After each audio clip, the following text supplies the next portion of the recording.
Ladies and gentlemen, boys and girls, we are back. 2023 is here and T3 is kicking things off with some Logitech.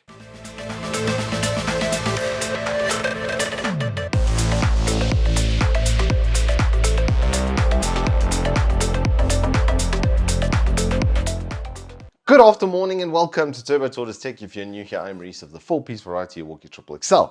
And as I said, we're kicking things off with Logitech, specifically this MX Mechanical, which is a very good office slash back to school sort of product. It's a 3-in-1 keyboard, as in 3 connected devices with one simple switch, and full mechanical with a couple little extra bonuses on it as well. It's fully backlit and it even has some lighting gaming modes thrown in because Logitech just couldn't resist.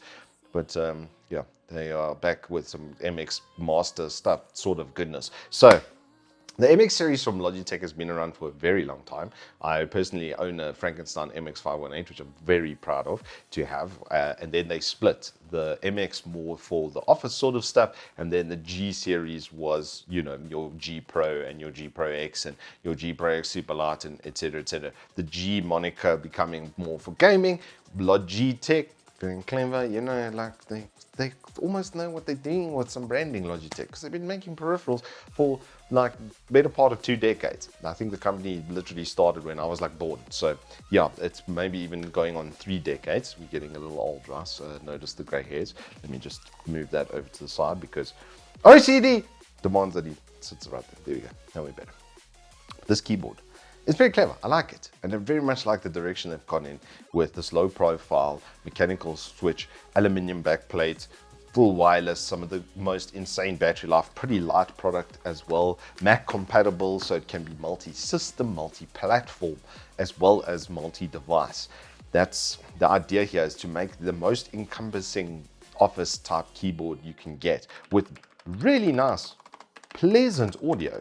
Like, one of the things I immediately noticed, almost no stabilizer jiggle from that. The others are absolutely perfect. So this has clearly been made to be a peaceful product, which I kind of like. And yeah, like I said, some of the most ridiculous battery life I've ever seen. So let's start off with what's in the box. Something I absolutely love with this packaging is they put a quick start guide right on the top of the box over here. So instead of printing a whole nother piece of paper, they just put it on straight on the top of the box, which would have otherwise been unused space. So that stuff like that, it's consistent throughout the keyboard. It's not just the packaging, but it's the keyboard as well. It does have these consistent little extras that have been thrown onto it just to sort of, hey, maybe if you need this, then we'll have it on command for you.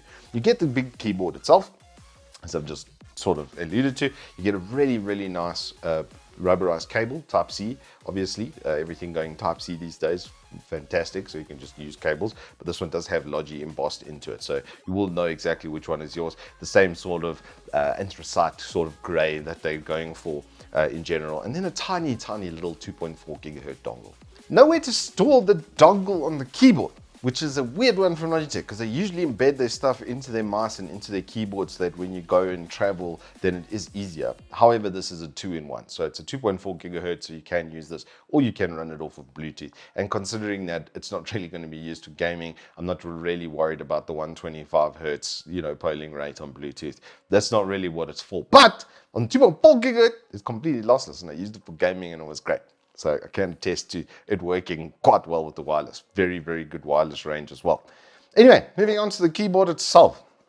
Flat deck is the idea, as thin and as sleek as possible. You can see from the side profile with the 8-degree incline from the kickstands that they've done over there that it is very, very sleek and marginally inclined and stuff. It's not a big sort of kickstand 30-degree type of keyboard. It is trying to be as flat and as sleek as humanly possible. The color scheme as well lends itself to Mac/PC environments as well, and they've even included the command key over here on Alt for your Mac users and stuff. So you've got your Mac specific keys built into this keyboard as well, and they are assigned like that by default. It's kind of cool because with the flip of a switch, then you can be on PC. The top row F keys are quite substantially covered. You've got brightness for your monitor, brightness for the keyboard, you've got dictation over there on F5, you've got an emoji key on F6 to bring up the emoji panel for whatever application you're in. You can quick go to your cam, you can quick mute your mic, so if you're in the middle of a meeting or something like that, you can quick mute the mic. And then obviously you've got the obligatory, I would say at this point, multimedia keys.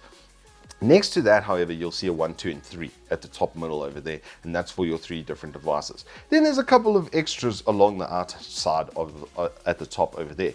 Now, all of these are programmable though in the Logitech software, so you can change them. So it will still obviously have the same picture because you're not going to change the keycap, but you can then obviously change it so that it has a different function on that key. The back end is really nicely done as well, full rubberized along the bottom, so not just one foot on the other side, the entire bottom piece is rubberized, and then underneath each of the kickstands, as well as on the back of each of the kickstands, you'll find rubberizing. I really like that they put the 8-degree on there. It's such a nice little touch. You'll be seeing there with the charging port, and then with the power switch on the top left over there of the keyboard, you can actually see the 8-degree that is sitting over there. So really nicely finished. I think you can see from all the beauty shots and stuff, like really good. Now these are Kale Browns. They've gone for a low profile Kale Brown, and it does feel really good.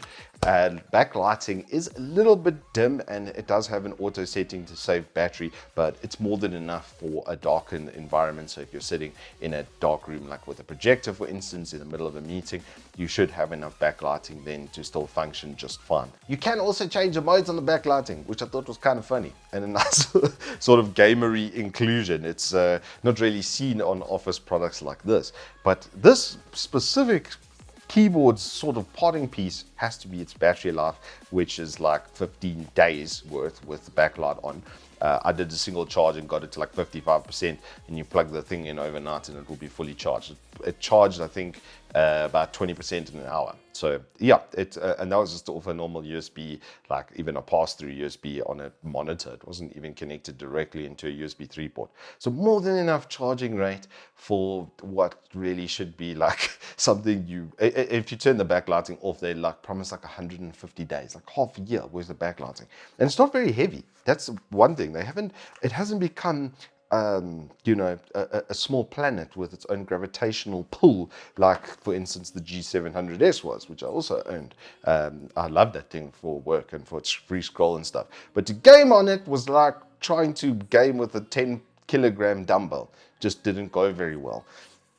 This, however, because of this 2.4, it can kind of be a gaming thing, but also then can work on your Mac, which would be nice. So if you've got a gaming PC and a Mac in your studio, for instance, you could do one keyboard solution with very good battery life.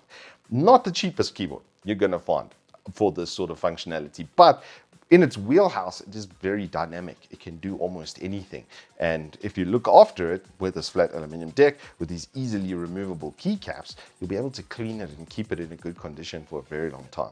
So all in all, I really like this product. The only change, literally the only change, is I would have liked just a little recess maybe in the back over here for the 2.4 gigahertz dongle, so that if you do then flat it and put it into a bag, then that dongle is sitting with the device, easier to keep track of because it is kind of small. Everything else though, Logitech definitely knocked it out of the park. Until next time, however, hope you guys stay safe, keep well. If you have enjoyed this review, please do hit us up with a like and subscribe. Every like helps so much. Can I thank you all so much for your support. Just a quick one from me for 2022. Thank you all so much. I really do appreciate it. We had an absolutely stellar year, especially into the last quarter of the year. So thank you all so much for your support. We will be doing more competitions, obviously. I'm going to try and do one a quarter from T3 side. So until then, hope you guys, like I say, stay safe, keep well, and I'll see you on the flip side.